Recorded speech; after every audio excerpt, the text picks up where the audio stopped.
ದಿನ ಒಂದೇ ರೀತಿ ಅಡುಗೆನ ಮಾಡಿಕೊಂಡು ಬೇಜಾರಾಗಿದ್ದರೆ ಚಪಾತಿ, ರೊಟ್ಟಿ, ಪೂರಿ ಎಲ್ಲ ತಿಂಡಿಗಳ ಜೊತೆನಲ್ಲೂ ಸೂಟ್ ಆಗ್ತಕ್ಕಂಥ ಒಂದು ಮೊಟ್ಟೆ ಕರಿ ಮಾಡೋದನ್ನು ತೋರಿಸ್ತಾ ಇದ್ದೀನಿ. ಈ ವಿಧಾನದಲ್ಲಿ ಮಾಡಿಕೊಂಡ್ರೆ ಚಪಾತಿ, ರೊಟ್ಟಿ, ಪೂರಿಗೆ ಅಂತಲ್ಲ, ನೀವು ಗೀ ರೈಸ್ನ ಮಾಡ್ಕೊಳ್ಳಿ ಅಥವಾ ಕುಷ್ಕಾನ ಮಾಡ್ಕೊಳ್ಳಿ, ನೀವು ಏನು ಮಾಡಿಕೊಂಡ್ರೂ ವೈಟ್ ರೈಸ್ಗೂ ಕೂಡ ಬಹಳ ಚೆನ್ನಾಗಿರುತ್ತೆ.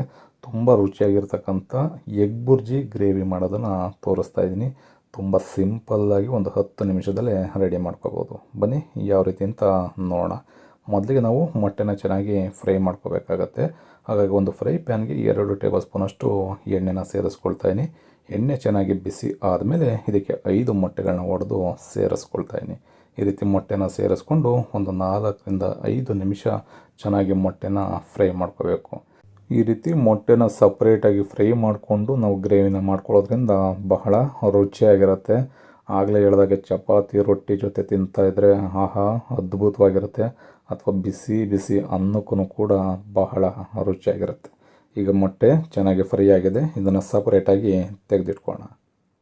ಈಗ ನಾನು ಮೊಟ್ಟೆ ಕರಿನ ಮಾಡಲಿಕ್ಕೆ ಒಂದು ಫ್ರೈ ಪ್ಯಾನ್ನ ತೊಗೊಂಡು ಇದಕ್ಕೆ 2 ಟೇಬಲ್ ಸ್ಪೂನಷ್ಟು ಎಣ್ಣೆನ ಸೇರಿಸ್ಕೊಳ್ತಾಯಿನಿ. ಎಣ್ಣೆ ಚೆನ್ನಾಗಿ ಬಿಸಿ ಆದ ನಂತರ ಇದಕ್ಕೆ 1 ಮೀಡಿಯಮ್ ಸೈಜ್ ಈರುಳ್ಳಿನ ಸಣ್ಣದಾಗಿ ಕಟ್ ಮಾಡಿ ಸೇರಿಸ್ಕೊಳ್ತಾಯಿನಿ. ಹಾಗೆಯೇ 2 ಹಸಿಮೆಣಸಿಕಾಯಿನ ಮಧ್ಯಕ್ಕೆ ಸೀಳ್ಕೊಂಡು ಅದನ್ನು ಕೂಡ ಮಧ್ಯಕ್ಕೆ ಕಟ್ ಮಾಡಿ ಸೇರಿಸ್ಕೊಳ್ತಾಯಿನಿ. 1 ಟೀ ಸ್ಪೂನಷ್ಟು ಶುಂಠಿ ಮತ್ತು ಬೆಳ್ಳುಳ್ಳಿನ ಪೇಸ್ಟನ್ನು ಸೇರಿಸ್ಕೊಂಡು ಚೆನ್ನಾಗಿ ಶುಂಠಿ ಬೆಳ್ಳುಳ್ಳಿ ಪೇಸ್ಟಲ್ಲಿರ್ತಕ್ಕಂಥ ಹಸಿ ಸ್ಮೆಲ್ಲೆಲ್ಲ ಹೋಗಬೇಕು. 1 ರಿಂದ 2 ನಿಮಿಷಗಳ ಕಾಲ ಈ ರೀತಿ ಒಗ್ಗರಣೆ ಎಣ್ಣೆ ಜೊತೆಯಲ್ಲೇ ಚೆನ್ನಾಗಿ ಫ್ರೈ ಮಾಡ್ಕೋಬೇಕಾಗತ್ತೆ. ಈ ರೆಸಿಪಿಗೆ ನಾನು ಏನೇನು ಪದಾರ್ಥಗಳನ್ನ ಬಳಸ್ತಾ ಇದ್ದೀನಿ ಅನ್ನೋದನ್ನು ಡಿಸ್ಕ್ರಿಪ್ಷನ್ ಬಾಕ್ಸಲ್ಲೂ ಕೂಡ ಕೊಟ್ಟಿರ್ತೀನಿ, ಅಲ್ಲೂ ಕೂಡ ನೀವು ಒಂದು ಸಲ ನೋಡ್ಬೋದು. ಈರುಳ್ಳಿ ಚೆನ್ನಾಗಿ ಫ್ರೈ ಆಗೋ ಅಷ್ಟರಲ್ಲಿ ಇದಕ್ಕೆ ಈಗ 1 ಟೊಮೊಟೊ ಹಾಗೆ ಒಂದು 4 ರಿಂದ 5 ಗೋಡಂಬಿನ ಸೇರಿಸಿ ಟೊಮೊಟೊ ಪ್ಯೂರಿನ ರೆಡಿ ಮಾಡಿಕೊಂಡು ಸೇರಿಸ್ಕೊಂಡ್ರೆ ಗ್ರೇವಿ ಅಂತೂ ಅಲ್ಟಿಮೇಟ್ ಆಗಿರುತ್ತೆ. ಇದಕ್ಕೆ ಸ್ವಲ್ಪನೂ ಕೂಡ ನೀರನ್ನು ಬೆರೆಸಬಾರ್ದು. ಈ ರೀತಿ ಪೇಸ್ಟನ್ನ ರೆಡಿ ಮಾಡಿಕೊಂಡು ಇದ್ರ ಜೊತೆಗೇ ಸೇರಿಸ್ಕೋಬೇಕಾಗತ್ತೆ.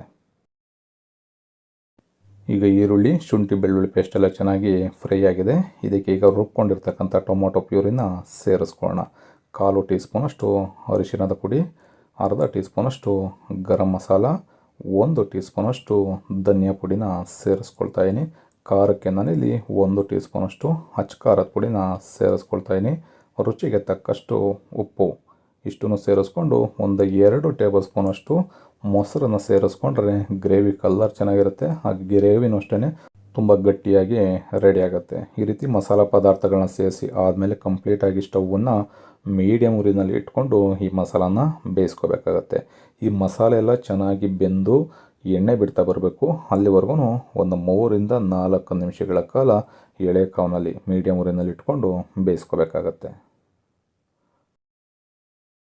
ಈ ರೀತಿ ಮಸಾಲ ಚೆನ್ನಾಗಿ ಬೆಂದು ಎಣ್ಣೆ ಬಿಟ್ಟ ನಂತರನೇ ಇದಕ್ಕೆ ನೀರನ್ನು ಸೇರಿಸ್ಕೋಬೇಕಾಗತ್ತೆ. ನಾನಿಲ್ಲಿ 1 ಕಪ್ಪಿನಷ್ಟು ನೀರನ್ನು ಸೇರಿಸ್ಕೊಳ್ತಾಯಿನಿ. ಹತ್ತಿರ ಇದು 100 ಗ್ರಾಮಷ್ಟು ನೀರಿದೆ. ನೀರನ್ನು ಅಷ್ಟೇ ತುಂಬ ಜಾಸ್ತಿ ಸೇರಿಸೋದಕ್ಕೆ ಹೋಗ್ಬಿಡಿ. ಏಕೆ ತುಂಬ ಜಾಸ್ತಿ ಸೇರಿಸ್ಬಿಟ್ರೆ ಅದು ಸಾರು ರೀತಿ ಆಗ್ಬಿಡುತ್ತೆ, ಗ್ರೇವಿ ಆಗೋಲ್ಲ. ಈಗ ನೀರನ್ನು ಸೇರಿಸ್ಕೊಂಡು ಮತ್ತೆ ನಾವು ಚೆನ್ನಾಗಿ ಈ ಮಸಾಲ ಜೊತೆ ಬೆರಿಬೇಕು. ಆ ರೀತಿ ಮಿಕ್ಸ್ ಮಾಡ್ಕೊಳ್ಳೋಣ. ಮಿಕ್ಸ್ ಮಾಡಿಕೊಂಡು 4 ರಿಂದ 5 ನಿಮಿಷ ಚೆನ್ನಾಗಿ ಬೇಯಿಸ್ಕೊಂಡ್ರೆ ಗ್ರೇವಿ ರೆಡಿ ಆಗುತ್ತೆ. ಏಕೆಂದರೆ ಟೊಮೊಟೊ ಜೊತೆಗೆ ನಾವು ಗೋಡಂಬಿನೂ ಸೇರಿಸಿ ರುಬ್ಬಿರೋದ್ರಿಂದ ಗ್ರೇವಿನೂ ಅಷ್ಟೇ ಬೇಗನೆ ಗಟ್ಟಿಯಾಗುತ್ತೆ. ಈ ರೀತಿ ನೀರನ್ನು ಸೇರಿಸಿ ಆದಮೇಲೂ ಕೂಡ ಮೀಡಿಯಮ್ ಫ್ಲೇಮು ಅಥವಾ ಲೋ ಫ್ಲೇಮ್ನಲ್ಲಿ ಇಟ್ಕೊಂಡೆ ಚೆನ್ನಾಗಿ ಬೇಯಿಸ್ಕೋಬೇಕು.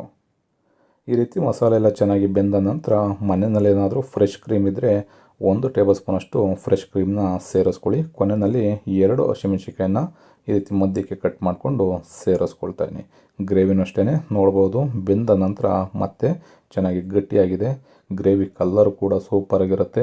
ತಿನ್ನಲಿಕ್ಕೆ ರುಚಿ ಅಂತೂ ಅಲ್ಟಿಮೇಟ್ ಆಗಿರುತ್ತೆ.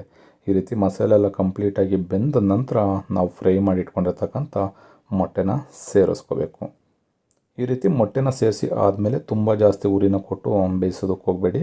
ಲೋ ಫ್ಲೇಮ್ಗೆ ಕಂಪ್ಲೀಟಾಗಿ ಸ್ಟವನ್ನು ಇಟ್ಕೊಂಡು ಒಂದು 2 ರಿಂದ 3 ನಿಮಿಷ ಬೇಯಿಸ್ಕೊಂಡ್ರೆ ಮೊಟ್ಟೆ ಕರಿ ಸೂಪರಾಗಿ ರೆಡಿ ಆಗುತ್ತೆ. ನಾನು ಆಗಲೇ ಹೇಳ್ದಾಗೆ ಚಪಾತಿ, ರೊಟ್ಟಿ, ಪೂರಿ, ದೋಸೆ ಎಲ್ಲರ ಜೊತೆನೂ ಚೆನ್ನಾಗಿರುತ್ತೆ. ಬಿಸಿ ಬಿಸಿ ಅನ್ನನ ಮಾಡಿಕೊಂಡ್ರೆ ಅದಕ್ಕೂ ಕೂಡ ಅಲ್ಟಿಮೇಟ್ ಆಗಿರುತ್ತೆ.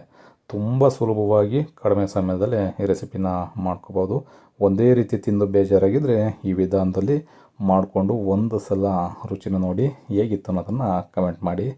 ಕೊನೆಯಲ್ಲಿ ಸ್ವಲ್ಪ ಕೊತ್ತಂಬರಿ ಸೊಪ್ಪನ್ನು ಕೂಡ ಸೇರಿಸ್ಕೊಳ್ತಾಯಿನಿ. ಈ ರೀತಿ ಕೊತ್ತಂಬರಿ ಸೊಪ್ಪನ್ನು ಸೇರಿಸಿ ಆದಮೇಲೆ ಕಂಪ್ಲೀಟಾಗಿ ಸ್ಟವ್ನ